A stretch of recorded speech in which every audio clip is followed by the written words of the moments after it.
তো hello hey guys, আসসালামু আলাইকুম, welcome back to my another brand new video. তো গাইস, আজকে যে টপিক নিয়ে কথা বলবো তার মেন উদ্দেশ্য হলো বাংলাদেশে যে কোটা আন্দোলন চলছিল। তো ওই আন্দোলন নিয়ে এই দুবাইতেও এরকম করা হয়েছে, আন্দোলন করা হয়েছে। তো এই আন্দোলনের কারণে এই দুবাই সরকার এই দেশের ভিসা বন্ধ করে দিয়েছে টোটালি বাংলাদেশের জন্য। মানে অন্য অন্য ভিসা চালু আসা অন্য অন্য কান্ট্রি, শুধু বাংলাদেশের জন্য ওই ভিসাগুলো সব বন্ধ করে দিছে। ট্যুরিস্ট, লেবার ভিসা, তারপরে ঘরের visa, high visa, free visa সব বন্ধ করে দিছে। এবং কি দোকানে যে লাইসেন্স, এটা নিয়ে অনেক কাপজপ চলতেছে বাঙালিদের জন্য। তো আমাদের এই দেশে আমরা আসছি পরিশ্রম করতে, বা আর এক দেশের তো এই দেশে আসছি কাজ করার জন্য। আর এই দেশে যদি এরকম করা হয়, এরকম যদি মানুষ এই দেশে প্রোগ্রাম করে, এই দুবাই শহর হলো একটা ট্যুরিস্টের দেশ। এই ট্যুরিস্টের দেশে এসে মানুষ যদি এরকম আন্দোলন করে তাহলে হবে?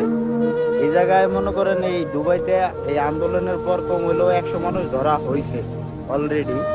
তো তাদের সাজা কম বেশি সর্বনিম্ন 5 বছরের তো শুরু হয়েছে, এবং যাবজ্জীবনও আছে, 3 জন আছে যাবজ্জীবন। 100 জন প্লাস আর কি ধরা হয়েছে। তার ভিতর সর্বনিম্ন যার মানে আন্দোলনের জন্য সর্বনিম্ন 5 বছর দেওয়া হয়েছে, তারপর 7 বছর, 10 বছর, 11 বছর এরকম দেওয়া হয়েছে। তো তাদের জন্য একটা মেসেজ, আমরা যে ইয়াং জেনারেশন, আমরাও তো মানুষের সাথে প্রোগ্রাম করতে পারতাম না? আমরা যাই নাই কেন? আমাদের মাথার ভিতরে সেন্সটা আছে, কারণ এটা হলো ট্যুরিস্টের দেশ। এইগুলা করা, এগুলো জীবনেও মাইনে নিব না কোনো সরকার।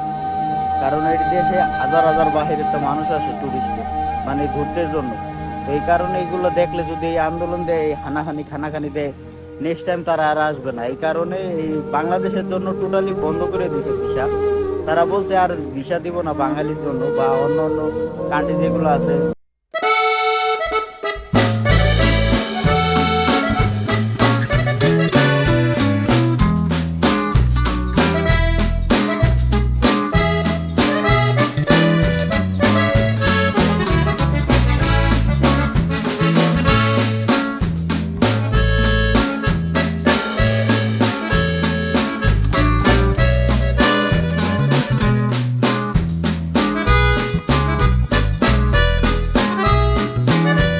এই জায়গায় কাজ করতেছি।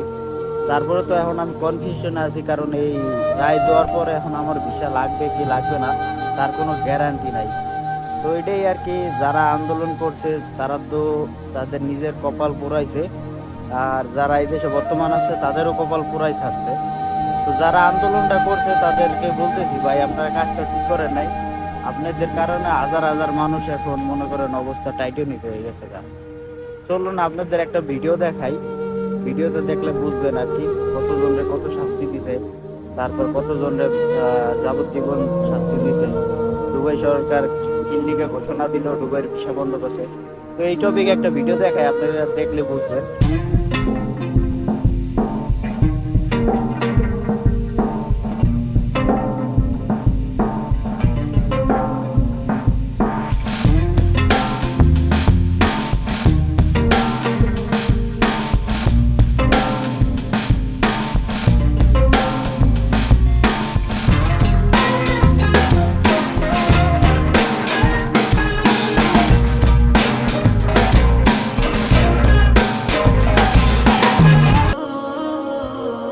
দেশের সংক্রান্ত আমাদের কাছে যে তথ্য আছে, এটি হচ্ছে গতকাল থেকে নতুন করে কোনো ভিসা অ্যাপ্লাই করা যাচ্ছে না, সাবমিট করা যাচ্ছে না, বা সাবমিশন হলো সেটা রিজেক্ট হচ্ছে, কোনো ভিজিট ভিসা ইস্যু হচ্ছে না। ইভেন অন্যান্য যে সমস্ত ভিসা, এমপ্লয়মেন্ট ভিসা যেগুলো ইউজুয়ালি ইস্যু হয় প্রতিদিন, সেগুলো গতকাল থেকে ইস্যু হচ্ছে না। মানে যেগুলো সাবমিট করা হয়েছিল সেগুলো সবই রিজেক্ট আসছে। তো দুবাই সরকার এই ঘোষণা দিছে, মনে করেন আমাদের শুধু বাঙালির জন্য, শুধু বাঙালি। এই দুবাইয়ের ভিতরে কম হইলো মনে করেন 15-20 লাখ বাঙালি আছে। এই বাঙালির ভিতরে মনে করেন এইগুলো যে করছে, এই কাহিনীগুলো করার কারণে সবাই এখন একটা রিস্কির ভিতরে আছে। দেন আমার ভিসা শেষ হয়ে গেছে 5 দিন ধরে, আমি নিজেই কনফিউশনে আছি যে আমার ভিসা লাগবে না না লাগবে। তো আর কিছু করার নাই, সবাই ভালো থাকবেন, আর ভিডিওটা পারলে শেয়ার দিবেন। আর যারা আন্দোলন করছে তারা বর্তমানে জেলে আছে, আর কিছু কিছু মানুষকে বাংলাদেশে পাঠানো হয়েছে। তো সবাই তাদের জন্য দোয়া করবেন আর আমাদের জন্য দোয়া করবেন, জানি তাড়াতাড়ি এটা ঠিক হয়ে যায়।